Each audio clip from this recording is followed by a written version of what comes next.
Good morning. Before we begin, I would like to acknowledge that we meet and we learn from each other today on country.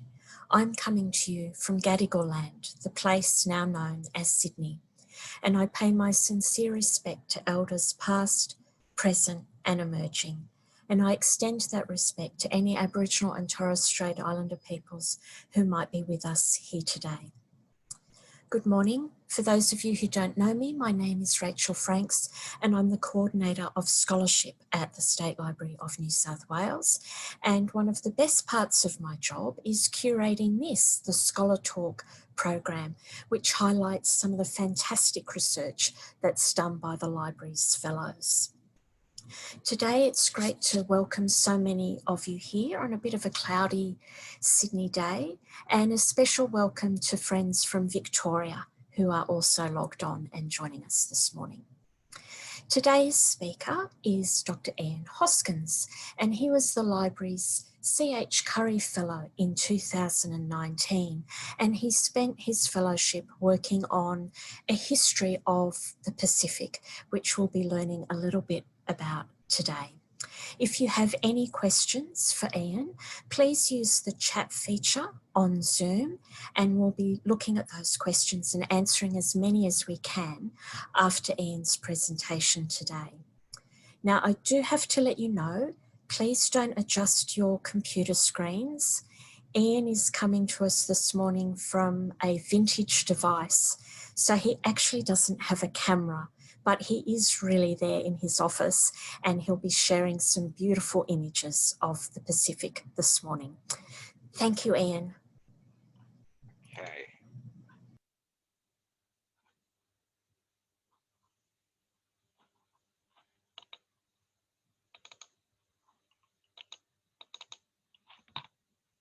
Can we see that? Can you hear me? All good, Ian. Thank you. Oh, good. And can you hear me? We can indeed. Oh, good. All right. Well, I'll kick off. I've just added some pictures, so hopefully they're in this version I've just uploaded.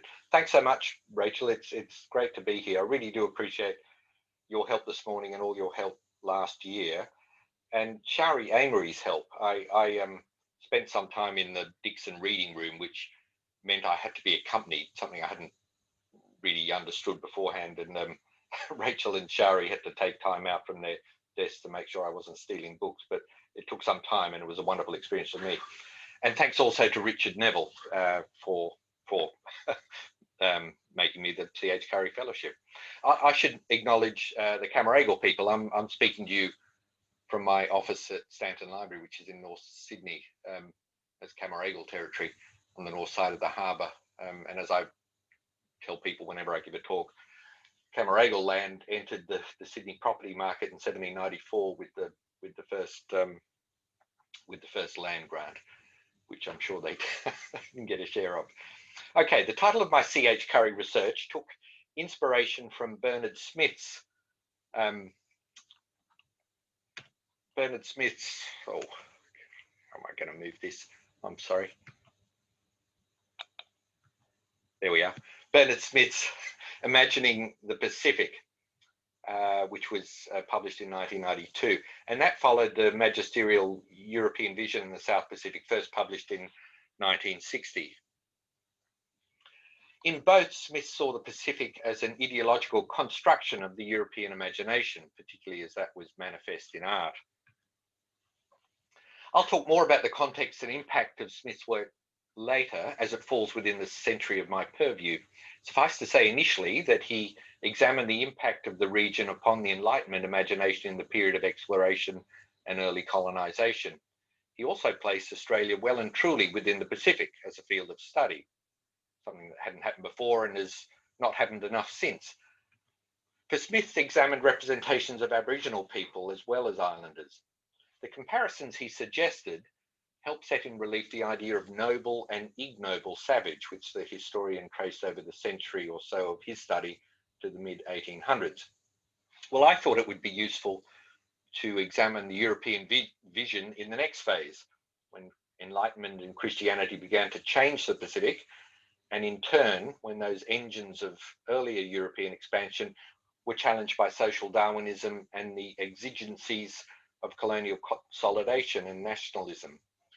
Both philosophers such as Denis Diderot and Christian missionaries who began their Pacific outreach in the 1790s saw a common humanity with equal rights despite diversity in the case of Diderot, hence his critique of Bougainville and France's Pacific imperialism, and equality in the eyes of God in the case of the latter, the missionaries. Paradoxically, perhaps, the scientific inquiry which flowed from the Enlightenment validated, for some at least, the idea that there was not one humanity but several. As the world was opened up and humanity revealed in all its diversity, the theory of different origins for human, allowing for the idea of different species, emerged. That's called polygenism. And that ridiculed, as the British theorist Robert Young put it, both the Enlightenment ethos of the universal sameness and equality of humanity and the traditional biblical orthodoxies, which saw all people as God's creations. European society, including that of white Australia, was the evolutionary apotheosis.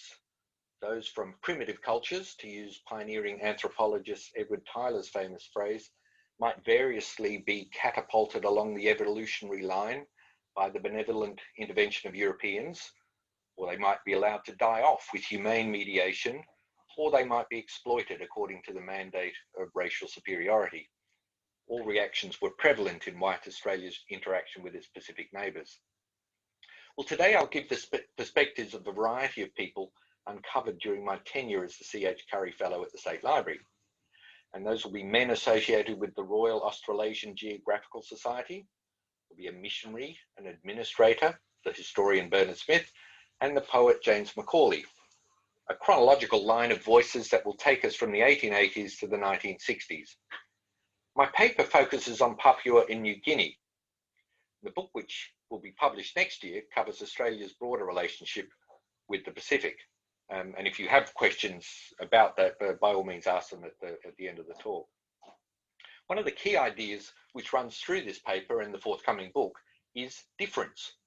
Regardless of the universalism of the actors, the degree to which these people regarded their fellows in the Pacific as part of a common humanity, from the outset of colonisation, European Australians saw themselves as profoundly different to those they encountered. And they were right.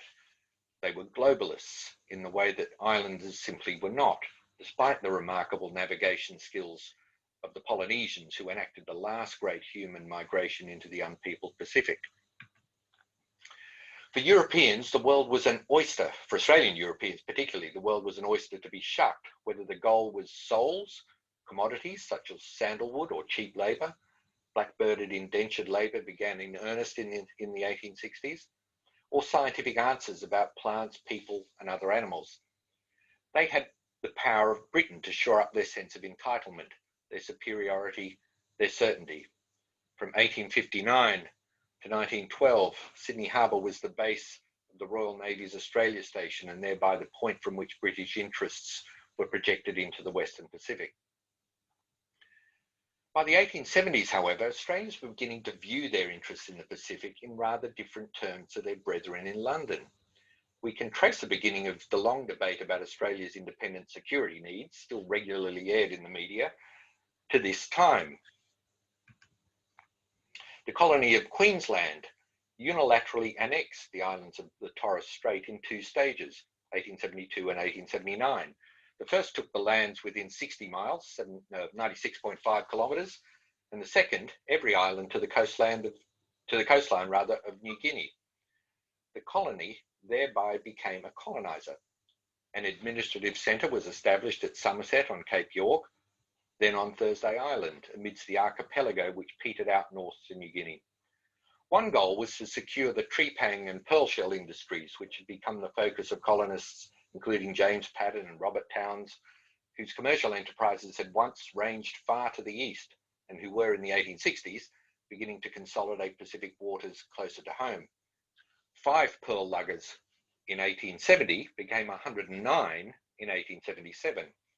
Exports of unprocessed shells brought in as much as £100,000 in the 1880s, and it was the shells rather than the pearls that were important here because they were used for buttons. The Burnsville Trading and Shipping Company was established in Townsville in 1884 and would make the Western Pacific its own oyster within a decade. Well, the other motivation for Queensland's micro-imperialism in the Torres Strait was fear. Notwithstanding the colonial presence of the Royal Navy, white Australians were feeling threatened. They were threatened by other whites, such as the Germans, who were taking an interest in New Guinea, and Asians, such as the Chinese, who gravitated to enterprises throughout the Pacific as sojourners and merchants and miners and many other things.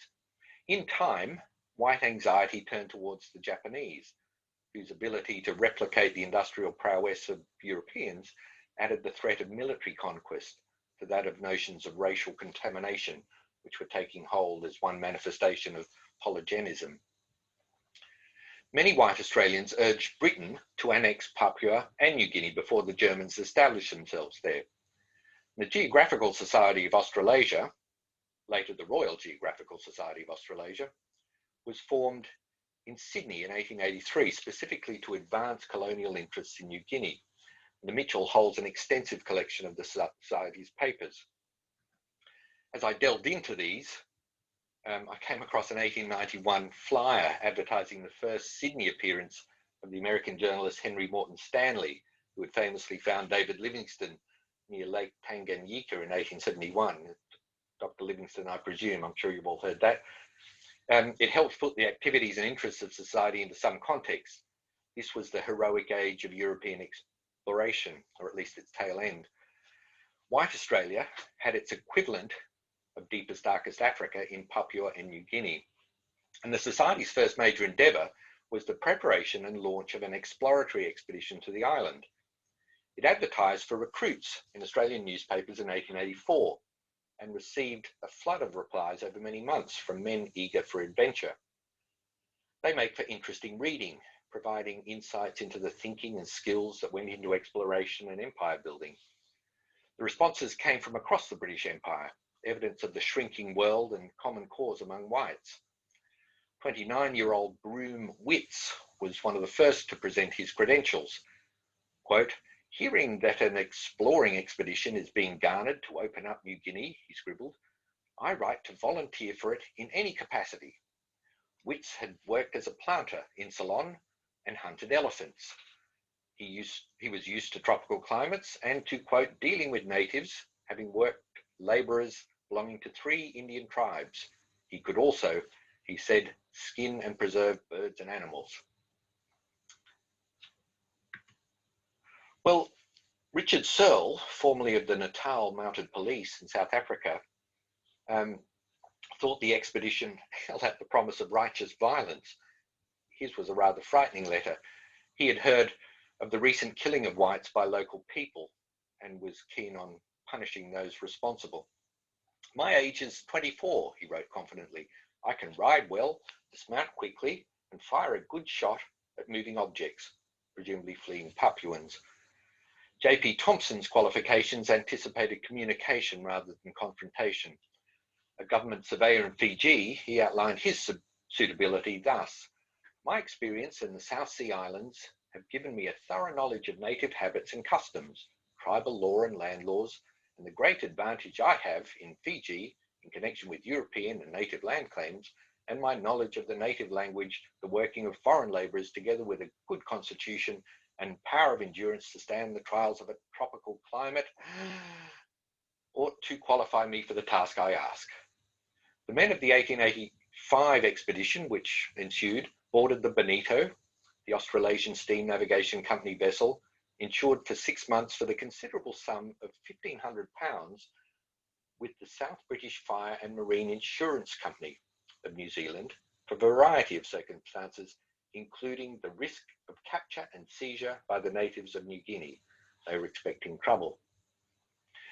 Well, the 1885 expedition was not a success, barely making progress beyond the Fly River and disappearing for a period so that some thought the party had been killed. However, another was mounted in 1887, this one kitted out by Burnsville. Britain finally annexed Papua that year, having acquiesced to the urgings of its Australian colonies. Whitehall also acknowledged the worrying presence of the Germans in the process, but agreed to their possession of New Guinea to the north. It was a carve-up, but a reluctant one, and an interesting counter to the simple notion that imperialism is always urgent and never cognizant of cost and overreach. The Australians were partially appeased, and the British more annoyed than triumphant. In the droll manner of the English ruling class, the Secretary of State, Lord Derby, had earlier observed that New Guinea contained, quote, several millions of savage inhabitants, of whom one thing was certain, quote, they have given no sign of a desire that their land should be occupied by white men. He was not keen on annexing New Guinea or Papua. Well, anthropology was in its infancy at this time. People such as the multilingual Thompson from Fiji, who worked in imperial administration, often represented its practical application and the source of skills and information which would serve the discipline well. Missionaries too sometimes took an empathetic interest in the customs of those they were trying to convert. The Reverend Robert Codrington of the Norfolk Island Melanesian Mission is one of the best examples of that intersection. In April 1892, Jane Tinney caught a train from Mossvale to Sydney, then a steamer to Papua. She ended up on the tiny island of Dobu between Ferguson and Normanby Islands in the D'Entrecasteaux group. You might see it there just in the middle. She understood herself to be the first missionary sister to land in New Guinea, reason enough to begin a diary, a microfilm of which is part of the large collection of Pacific Manuscript Bureau material held at the Mitchell, where other memoirs and musings from the likes of the missionary John Peyton were published many times over. Tinney kept an intimate and detailed diary which sometimes read like a series of letters. As is often the case with personal memoir, the identity of the imagined reader is not clear. It may simply have been Jane's conversation with herself. I've yet to find an image of her. Dobu would become well known in anthropological circles 3 decades later through the work of Bronislaw Malinowski and Rio Fortune. The missionary's memoir, Jane's memoir, over the next 2 years is peppered with earnest remarks about doing God's work. There was something of John Peyton's simple distinction between good and evil, the latter including traditional customs from body decorations to the incantations performed to overcome sickness. She noted as much for her imaginary reader with reference to the local notion of taboo. Quote, the designs are generally well done and look very picturesque, though it is one of the things we taboo as being a sign of their heathenism. So the missionaries were saying that things were taboo in themselves, the taboos were taboos. Teeth blackening was another custom which must go. The missionary acknowledged that there was thereby a transformation of Dobu culture, which prompted fears among some of the older people, that we will draw the young people away from their old customs, as she admitted. Tinney described a European wedding, the first on the island, which was celebrated in the new church, quote, in the presence of a large assemblage in full native dress. The bride, who was a European woman, I take it, was attired in a cream cashmere dress trimmed with silk and wore a wreath of orange blossom in her hair. Interesting custom relating to the other customs. And there followed the first of the native weddings with a bride in full native dress. The missionary noted that there was trouble getting both bride and groom to say I do, and having done so, each left by different doorways, apparently in accord with local custom regarding partnering. Just how long that union lasted is unclear. For Tinney also observed that Dobuan marriage and divorce laws were slack. It was easy to get separated. Even the women were permitted to end a formal relationship, something that was difficult and shameful in respectable colonial societies. Established customs were almost certainly being threatened by the new ways, but the new ways were not being adopted without reference to the old. A hybrid culture of sorts was emerging. And there was something more. Tinney herself was being transformed by the freedom which distance from her own social codes permitted. Unchaperoned and single in a place which had seen fewer than 5 white women, the mission was clearly having the time of her life. She said as much early on, having been taught how to make bread by an island boy. Later she exclaimed, I am so happy here. On her 25th birthday, just months into the posting, she wrote, my birthday. the first I've spent away from home, but I would rather be working for Christ here than be at home. I cannot help but look back over the past year. What a change it has been. Over the following 2 years, Tinny presided over religious services and climbed a mountain with her friend and fellow missionary, one Miss Walker, along with a group of island women. She learned to paddle a dugout canoe and was nearly drowned in a fast-running river. On that occasion, the absurdity of clinging to an upturned boat while holding an open umbrella prompted laughter rather than screams. Tinny bathed at the beach with Miss Walker in broad daylight, something impossible in respectable Australia. The locals were amused at the women's unfamiliarity with the elements, for they could themselves swim and dive as easily as they could walk, as Tinny mused. Contrary to concerns for her well-being expressed by the administrator of Papua, Sir William McGregor, Tinny gained weight, stayed in excellent health, and was not at all homesick. Well, the missionary also brought with her an attitude to human life that clearly differed from that of the Dobuans. Tinny intervened to prevent an elderly woman from being buried alive on one occasion, possibly because she was thought to be sick or near death or simply burdensome. Her encounters with infanticide forced her to question universal values. She said, "I've always thought a mother's love was a natural thing." Clearly she didn't think so anymore. She was told of cannibalism recently practiced, whereby victims were roasted alive to the self-confessed glee of the perpetrators. Yet confronting practices such as these did not evoke a sense of outrage, disgust, or dismissal, but rather one of compassion. May God hasten the time when, not only in Dogu, but all over New Guinea, cannibalism will be a thing of the past, she said. It was a humane hope. Indeed, it may well have been shared by some Papuans and Torres Strait Islanders who for years had lived in fear of raids from neighbouring groups.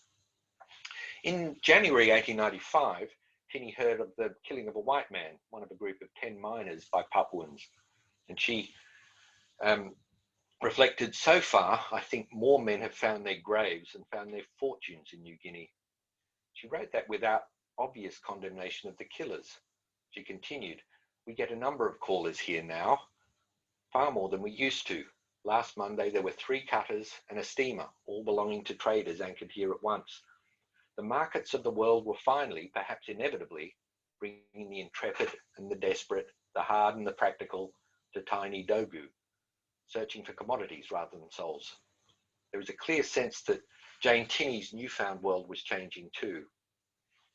Australia itself took possession of Papua in 1906. Having lobbied so loudly for the annexation of New Guinea and Papua, Australia moved slowly to formalise the offer of the territory by Britain upon the establishment of the Commonwealth in 1901. The Papua Act was passed in 1905 and proclaimed the following year. British New Guinea thereby became an Australian colony. The name Papua was applied to distinguish it from German New Guinea on the north side of the island and in New Britain. The long reign of the first Australian Lieutenant Governor, Sir Hubert Murray, began in 1908, though he had resided in Port Moresby since 1904. The State Library holds all his many publications and a collection of his private correspondence. Murray took control of a territory partially explored and little understood by whites. His first thoughts were to encourage settlement by Europeans. To his half-sister Evelyn, he described the British territory as, quote, "the most unprogressive place you could possibly imagine." McGregor's administration, the previous one, had, quote, "done all they could in a covert way to discourage immigration and have done the best to keep the island as a field for exploration and ethnological study." British New Guinea was, it seems, a moribund living museum. That was hardly accurate. Gold mining at Membare, for instance, had proceeded such that the death rate among carriers was 21% in 1903 and 1904. Land laws were liberalised by Murray to encourage European settlement and investment.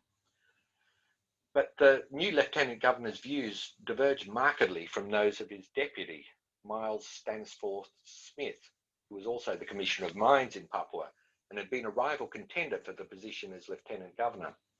Smith believed in the separateness of humankind, perhaps even the division of them into different species, for intermarriage, he warned, produced infertility.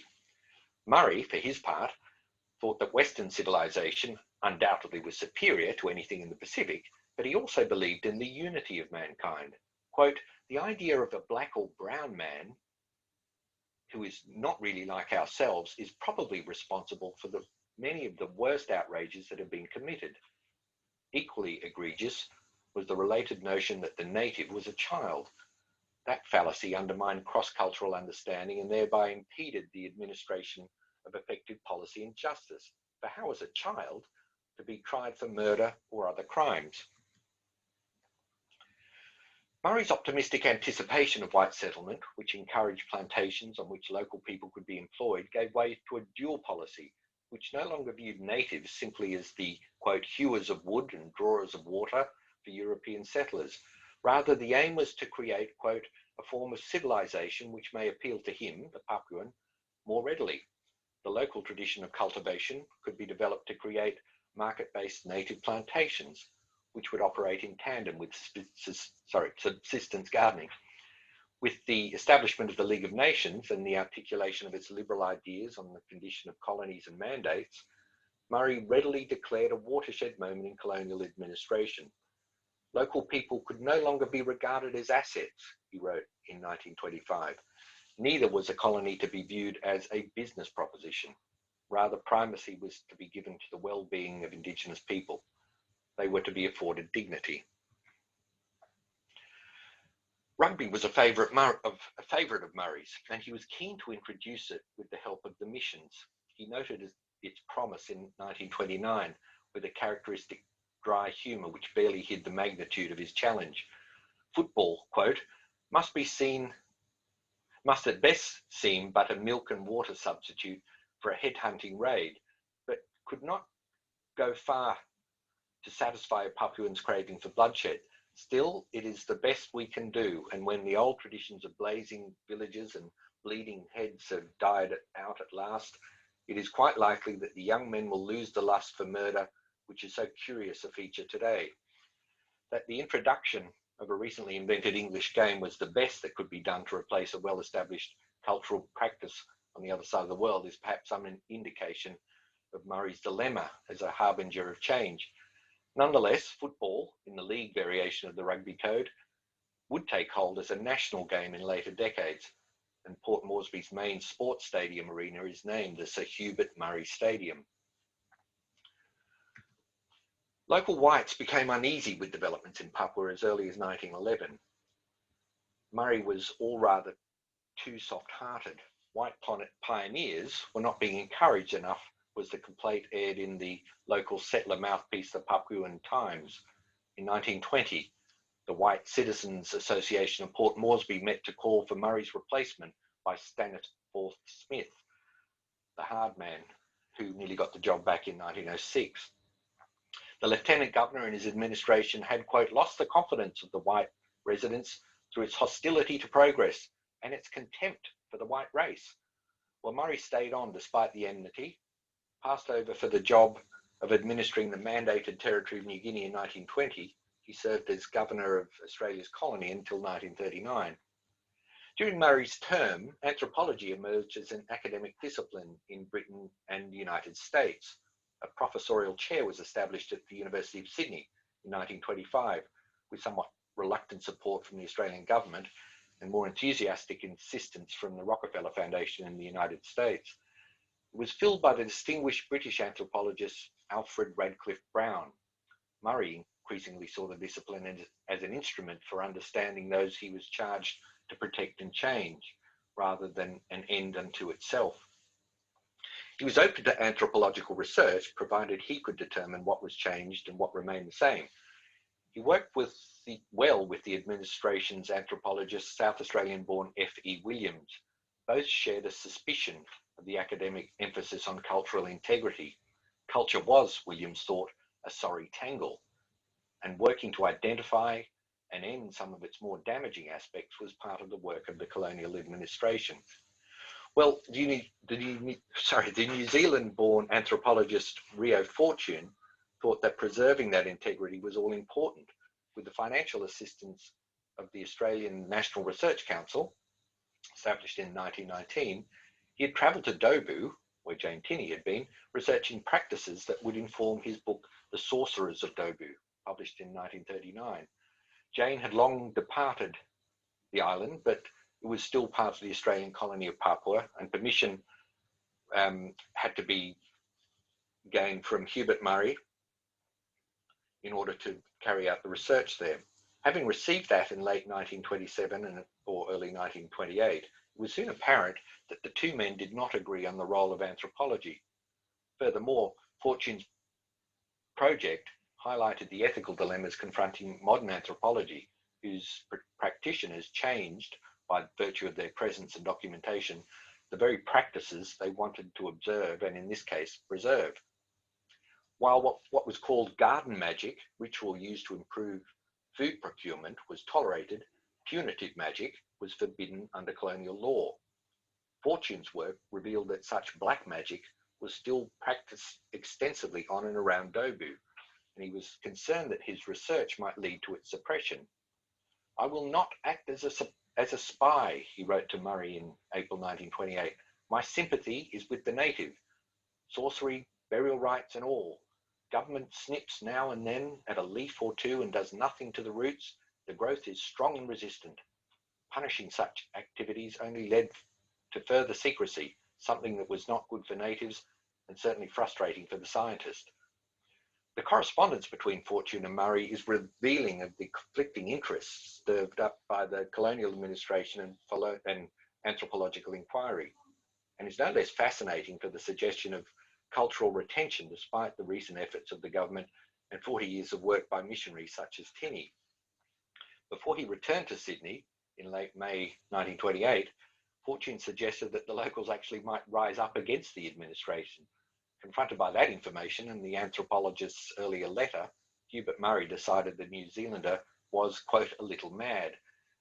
He had shared that insight with Radcliffe Brown in July 1928.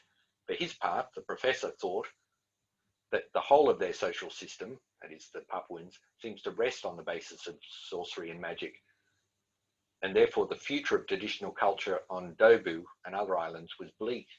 To that end, as the administration and the missions were trying to do, was to end a way of life. The whole affair threw into question the purpose of anthropology beyond documenting the doomed. World War II brought with it a set of challenges, as thousands of young Australians and American men arrived in Papua and New Guinea, and the need to understand local people became a strategic imperative.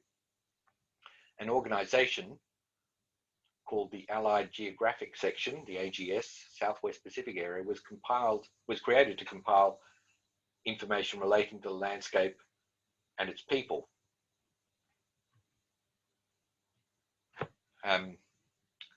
4 volumes of bibliography and maps were printed covering the region from China, the Philippines to the East Indies. Volume 2, published in 1944, dealt with New Guinea, Papua and the Solomons, New Hebrides and Micronesia. Nearly 1,000 works of anthropology, zoology, botany and geology were cited for New Guinea, Papua and New Britain alone. F.E. Williams' studies were among these. His last work was a set of 100 tips for troops stationed in Papua and New Guinea. You and the Native, as it was called, was published by the AGS in 1943, the year that the anthropologist was killed in a plane crash in the Owen Stanley Range. The booklet was both respectful and patronising, supportive of equality and yet qualified in its egalitarianism. In short, it reflected the often contradictory mindset of Murray's administration and that of his anthropologist. Point 6 suggested that, quote, "the native is nearly, if not quite, as good a man as you. Don't underrate his intelligence." Point 8 contradicted a fundamental premise repeated from the time of the first missions. "Don't believe it when you are told that he has the mentality of a child. That is rubbish. An adult native is an adult." The war took James Macaulay to Papua in New Guinea. Promoted to lieutenant shortly after leaving Sydney University, he worked as part of the Mercurial Directorate of Research under Alf Conlon, who had visions of an expanded Australian role in the post-war near Pacific, and sent Macaulay and others to research the prospects. Macaulay is best remembered for his role in the O'Malley affair, the literary hoax that aimed to torpedo the pretensions of modernism and its supporters. In 1955, he became the founding editor of the conservative Journal of Literature and Commentary, Quadrant.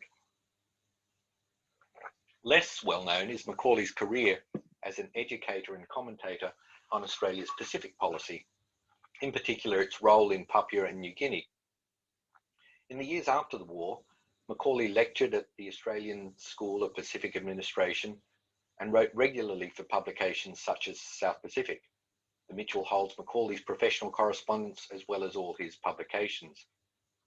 He is a fascinating figure in an age when white Australia still held sway and Papuans and New Guineans were forbidden to travel unchaperoned to Australia and were certainly unwelcome as potential immigrants.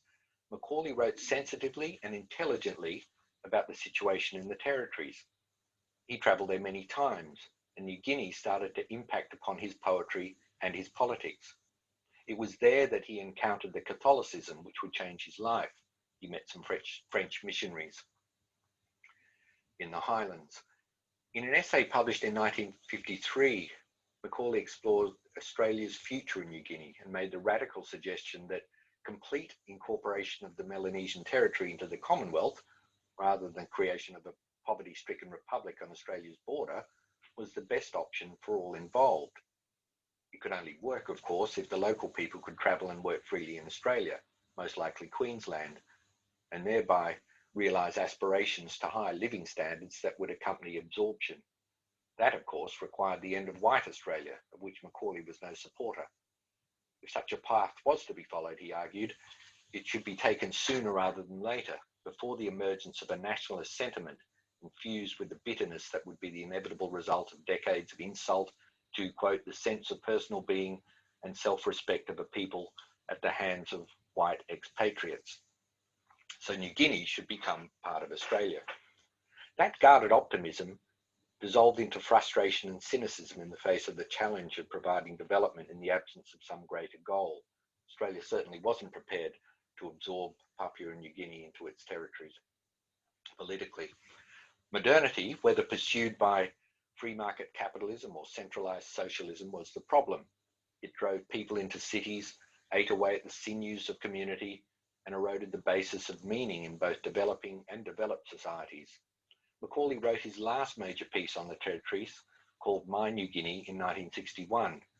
In that summation of nearly 20 years of engagement, Macaulay described the effect of witnessing, quote, the great drama of the disintegration of traditional cultures and the intellectual crisis that had created for him as he grappled with, quote, every question about the nature of man in society. He also asked, what kind of New Guinea are we making? And maintained that Australia must, quote, bear a great deal of the responsibility for the outcome regardless of the decisions taken by local people. Decolonisation was coming too quickly, yet it was impossible to forestall. New Guinea, he concluded, is a test of our quality as a people. Macaulay was not optimistic by that stage. His most searing critique of post-war Australia came in the form of an extended poem called Captain Quiros, published in book form in 1964, but composed in the late 1950s. It was both a history lesson and a rich allegorical examination of the corruption of religious faith and tradition, first by human greed and pride, and ultimately by the ruinous individualism of modernity. The verse begins with the 1567 Search for Terra Australis by Alvaro Mendaña, moves quickly through to his return with Quiros in 1595, and Quiros's second voyage in 1606 to establish a new Jerusalem in the Pacific. It ends with the French and British voyages leading to the colonisation of Australia and a rumination on the state of modern Terra Australis. All efforts to create a heaven on earth are doomed, or were doomed in Macaulay's estimation. Communism and rampant capitalism are equally at fault for destroying faith in a greater truth. Macaulay's present, the place he was writing about in the 1950s, is an epoch of meaningless estrangement. Quoting him, now in a time of loneliness and dearth, the just shall live by faith without the aid of custom that bound man to heaven and earth. As Macaulay was drafting his epic, Bernard Smith was finalising his manuscripts for European Vision and the South Pacific at the Australian National University's newly established School of Pacific Studies, an institution that was set up immediately after the war and embodied the greater regional involvement that Conlon and others imagined during the conflict. There was a profound difference between the two works. Macaulay's Pacific was a real place. The poet used that familiarity to great visceral effect early on in the work when he described a gift from the Solomon Islanders to the navigator Bedanya, quote, when naked bowmen savagely polite offered a boy's cooked arm and fingers garnished with taro roots. By contrast, Smith's Pacific was a series of texts and images. It was a place of imagination, or rather imaginations, for his purpose was to understand how Europeans viewed the region and how they were affected by it. As Smith made clear, the Pacific became a crucible for many ideas: evolution, European decadence, arrogance, and supremacy, among others. European vision was generally well received, but it is hard not to think that it was ahead of its time. Writer and commentator Max Harris, whom James Macaulay had deceived with his Ern Malley poems, seemed perplexed by the absence of formalistic judgments, the book's lack of lucid ideas of aesthetic worth. To that, Smith responded, I do not think these have a place in historical work. Indeed, I was discussing changing aesthetic conventions in relation to reality. To do this, and at the same time to use our contemporary conventions in judging the works of the past, is, to my mind, extremely bad historical technique. That from a letter I found in the Smith collection at the State Library. Harris clearly did not comprehend the idea of historicising artistic production. European vision was overshadowed by Alan Moorehead's Fatal Impact, a book about the awful effects of colonisation in Australia and the Pacific, which appeared in 1966. Moorehead was an expatriate Australian who had made an international reputation with his war reporting. European vision was included in his bibliography, but the approach was starkly different. Fatal Impact included many of the works discussed by Smith, but only as decoration to Moorehead's thesis that European colonisation had devastated a static set of cultures. It was a reiteration of the doomed peoples theory advanced by pre-war anthropologists, albeit with a strong note of sympathy and cultural self-reproach. It was, as Moorehead later explained, all about how white man has ruined the South Pacific. The London Times praised Moorehead's book in tellingly archaic language as an exploration of, quote, savage and civilized man in confrontations unresolved to this day. Well, regardless of the delayed impact, it is difficult to overestimate the significance of Bernard Smith's work for its breadth of scholarship, for the art it assembled and made accessible in 171 plates, and for the sophistication and complexity of the analysis. The book's impact in this respect was felt 2 decades later when colonial art and colonial ways of seeing became central to some of the country's most innovative historical writing. Smith's work anticipated the preoccupations with multidisciplinary cultural studies, that a place and its people might be constructions of the intellect, of vision, was not a commonplace premise until the 1980s, when anthropology, fine art studies, semiology, and history came together. Orientalism, published in 1978, was one of the foundational texts of that new approach. Edward Said began that widely referenced exploration of European representations of the other by alerting his readers, I have begun with the assumption that the Orient is not an inert fact of nature. Well, it was something that Bernard Smith had done with the Pacific 3 decades earlier.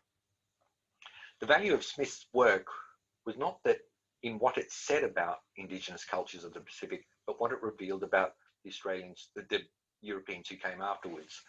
Perceptions of difference for Smith highlighted characteristics of the perceiver more than the perceived. Well, I had Smith's thesis in mind as I travelled to New Guinea last year, and I'll end this talk with some images and thank the State Library for their generosity and trust in giving me the C.H. Curry Fellowship. My research and related travel would not have been possible without that. that was a wonderful football match between a Highlander team and the Gurias of Rabaul, which the Gurias won. Plenty of blood. That was a very loud and active lay preacher on Booker Island. We moved from the waterfront through the marketplace and all around, and I was following him around taking photographs. Pere was the village that Margaret Mead went to write her book on children in New Guinea in 1929. And my last stop was the Mount Hagen Cultural Festival, which was full of photo opportunities like this one of a man in traditional garb phoning home, thanks to Digicel, and the most amazing makeup being applied. This was an event mainly for the locals, although I was running around along with lots of other white Americans taking photographs. Most of the audience was from Papua, and certainly the people who were participating for themselves and others. And that's the end of the talk. Thank you very much. Thanks so much, Ian. There's such a terrific amount of work that you've done to pull this really complicated story together, and so many people playing these key roles in the area. So thank you very much for that. We're going to start with some questions now. So I feel like it's a bit like my exclusive one-on-one with the Invisible Man. Yeah, sorry about the disembodied voice. We'll get through some questions. So the first one is, I would be interested in any reflections that you might have on the influence of Macaulay's Catholicism on his experience in Papua, in contrast or not to those of the earlier, presumably Protestant missionaries. And if you have any comments about being able to discern or differentiate or offer even some similarities between the two. Well, yes, indeed, and it was very profound for Macaulay, and it changed his way of viewing his own society, and it added to his sensitivity in understanding Papuan and New Guinean society, without a doubt, because of all the ritual that was entailed with Catholicism. He could see links and connections between people, so whether they be Western people, Catholics, and newly converted Catholics such as himself, or Highlanders who were enacting all sorts of rituals which were very different to those of the Catholics and the missionaries he'd met up with. He could see similarities between the two. So when you compare Macaulay's understanding and relationship to traditional cultures, it's very different from that of John Peyton in the 1850s, 60s and 70s, who was very much a Protestant missionary and looked upon the rituals he was encountering with absolute disgust, and he was all about changing those. So it helped him empathize. And it really, what I found so interesting is that someone so socially conservative as James Macaulay could write so sensitively about the need for a nuanced Australian policy in New Guinea.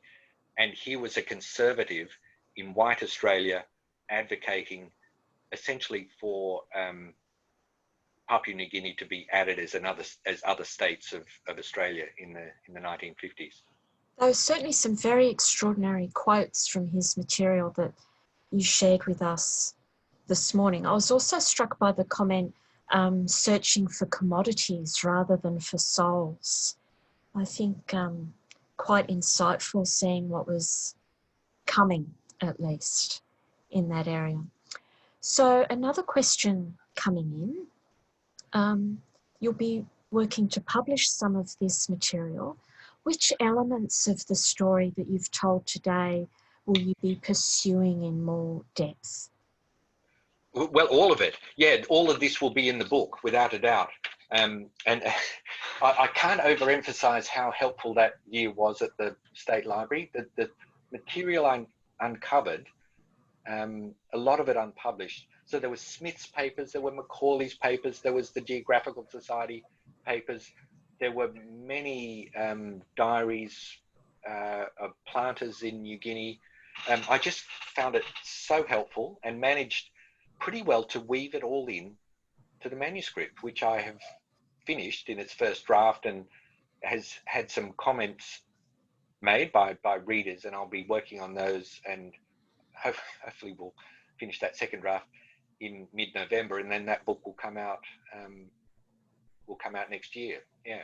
So all of what you will hear, plus, as I said at the beginning, this was really very much focused on Australia and New Guinea, and something only became apparent after I prepared the paper.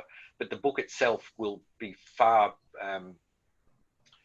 broader. You know, it's Australia's relationship with the broader Pacific that I deal with there. I have a question now about practice and actually being an historian, and how difficult it was for you personally to be going through these papers and to be reading some of these grossly disparaging remarks, disparaging what is obviously a very vibrant and rich culture with a long history, and just asking how you worked with that material. Well, the worst of it, and that letter from Richard Searle was pretty confronting. He's the chap who was one of the many who put his hand up for the expedition to New Guinea, which was mounted in 1885, and he was just clearly up for a fight. You know, he was there to shoot black people. I mean, that was the point of that, and he had clearly had some experience in doing that in South Africa. That was a bit confronting, but all the clear racism was, in my mind, expected. I'd come across that before, so there was nothing unusual there, and it's bothering, of course it is, but it didn't keep me awake at night. On a more optimistic note, what I found so interesting, and one of the themes that is woven through the book, is that one of common humanity. I mean, there's the other side of it. So we're used to condemning missionaries for the awful things that they say about local cultures. And John Peyton, who ended up settling in Victoria, something I didn't mention was that Australia was a very important launching platform for both missionaries and anthropologists. So its relationship with the Pacific is very important there, and I tease that out in the book. But anyway, John Peyton's from Britain, and he comes out and works in the New Hebrides, and he ends up settling in Victoria. And he writes this autobiography, which is published many times over. I think there were 3 or 4 editions in the first year alone. The one I have in my collection was given as a school prize in 1912, so it's still kicking on. It has a long life. And in his attitudes to the heathens and their black souls and all the rest of it is awful. But for all the John Peytons, there are other people, and I suspect Jane Tinney is one of them, who see these people, they're human beings too. So that idea that Christianity holds up a common humanity was oddly a bit of a revelation to me. I mean, it was there in the back of my head, but it was so interesting. Almost more profound because it was Christians, for the most part, who condemned the labour trade, which I didn't really touch on today, but again is a big feature of the book. I showed that picture earlier on of some New Hebrideans in the hold of a ship being taken to the Queensland sugar plantations, no doubt. But the people who were condemning that practice, what is these days regarded as Australia's form of slavery, were Christians. They were the ones who were saying, this is appalling. This is a modern slave trade, which we need to put an end to. When those poor people who were taken from Vanuatu and other close Pacific islands to Queensland were then expelled from Australia after the White Australia policy in 1904, can you believe it? Thanks for all your help, but now you have to go home. Who was it that raised a voice but Christians, saying this is terrible? I mean, what are we doing? We're sending them back to places where there's no Christianity. And indeed, a lot of those places, those people went back to homes where they had no place, and some of them were killed because they could no longer fit into traditional societies, and they themselves had become Christians. So that awful act of well, but based on the sense of racial purity, was condemned by Christians. So I found that a very interesting part of the research. And that links nicely. We've got time for one more question. So this person is saying they know it's a big question, but what was the most extraordinary find? You mentioned the collections at the library several times today. What was your best find in the collections during your fellowship? The best find? Well, I think it was those letters.